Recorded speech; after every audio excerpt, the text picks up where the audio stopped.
Por sot është një përveç një shkelje ligjore, ajo që ka do sot parlament, është një tentim për të përmbysur praktikat parlamentare të ndërtuara tani më e të konsoliduar në demokracinë e re të Kosovës.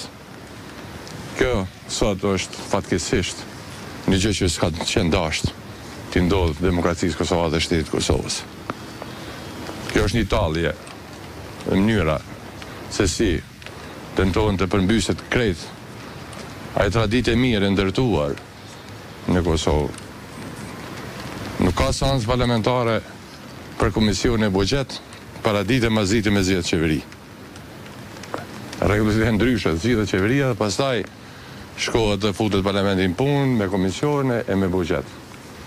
Që fatkeqësisht kjo tregon edhe jep përgjigje pyetjes suaj që ne jemi në një lojë thjesht. Në një lojë e cila tërësisht në kalkulim elektoral. Nuk e ka as pak shqetësimin e nevoja dhe kërkesave që ka Kosova.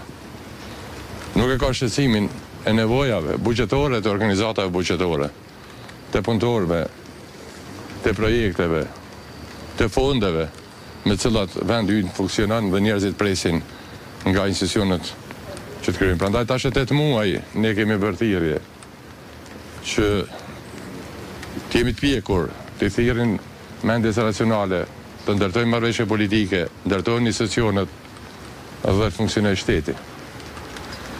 Me pas për një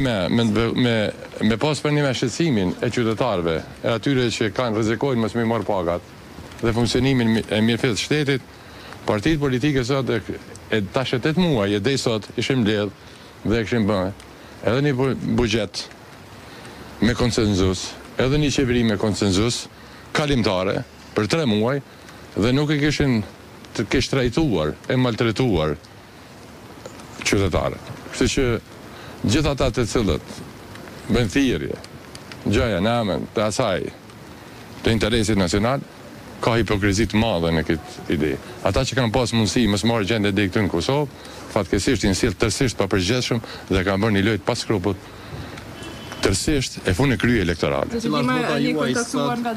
Ska bre, është lojë kjo, kuptoni kjo është lojë. Ne jemi në parlament se kemi për detyrë, por kjo është lojë.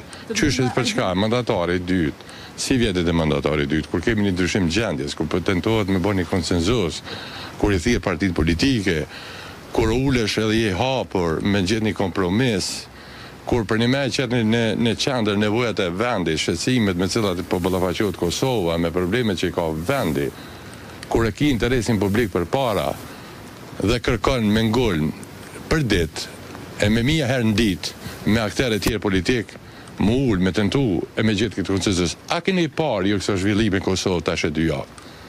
S'keni parë. Këtë që kemi parë tash e 2 javë është kush pjale kile tjetrit, me fol me gjuhën popullore. Që 2 javë, si një kontakt me Jo, unë po them. E pse opozita nuk ka shfrytzuar këtë momentum, pra, që ata ta nxjerrin një emër tjetër për ta krijuar qeverinë, pra, nëse atëherë ka dështuar.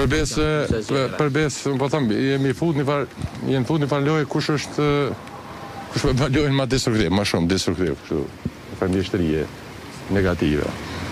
Fatkeqësisht vje keq, ndina jashtëzakonisht keq, me këto që tash në 9 muaj, çka kemi parë, me gjithë përpjekjet tona, këtë rast, mia të nismes, që mos marrën në këtë gjendje, me gjithë angazhimin e dëshirën për të dhënë një perspektivë tjetër, me gjithë kujdesit të gjuhës, e thirrjes sonë të vazhdueshme për të gjetur një rrugë të bashkëpunimit mes forcave politike, fatkeqësisht nuk ka pas sukses dhe jemi ardhur në këtë moment, sot thjesht është një lojë, panditën, për t'ja dhënë mundësi për të hapur drejt zgjedhjeve. Do jemi shkuar në limitet e afateve ligjore. Po a gaboj edhe presidenti? Ka mujt të 2 javë mësë me shku. Po ka pas mundësi mësë me shku të 2 javë. Tani kemi ditë ku vim, po thjesht kështu jemi tani bëni pjesën e farë loje të zhagitjes dhe kalkulimeve elektorale. Kreç që mbetet mua është me shpresuj, po shpresoj që qytetarët e Kosovës, kur t'ju vjen radha atyre me fol, kanë mi pas parasysh këto dhe nuk do të bien as viktim, as në mbështetje të këtyre kalkulimeve. Është koha që secillit në kutinë e votimit m'ia dhon përgjigjen për sjelljen e papërgjeshme që kanë bërë për këtë 9 muaj. Faleminderit shumë. Keni kryetar të ri, mund të shohim ndonjë formë bashkëpunimit me ta? Faleminderit shumë. Ka qenë Fatmir Lima